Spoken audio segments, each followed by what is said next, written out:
hiji Yasin ka hiji minta dipanjangkeun umur jang ibadah ka Gusti Allah Subhanahu. Maca Yasin kadua minta rizki nu jembar jang ibadah ka Gusti Allah Subhanahu.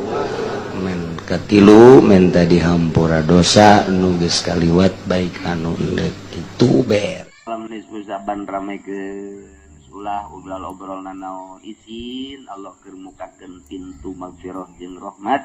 Urang masih keneh encan deukeut keneh bae jeung Allah sakitu keur diumbar ku Gusti Allah.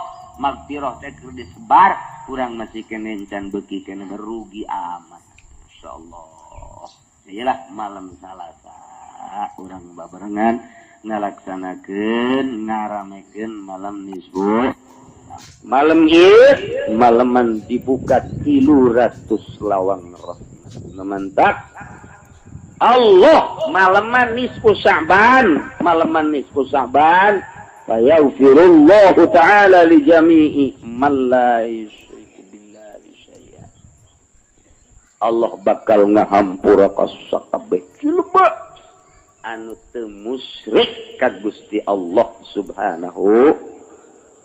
Alhamdulillahirabbil alamin. Urang mah teu kafir, urang mah teu musyrik, berarti kena panghampura Allah Subhanahu wa taala. Ngan aya nu diistisna, illa man kana sahiran, kecuali sanajan nya teu musyrik jadi tukang sihir eta tetep bae teu dihampura ku Gusti Allah.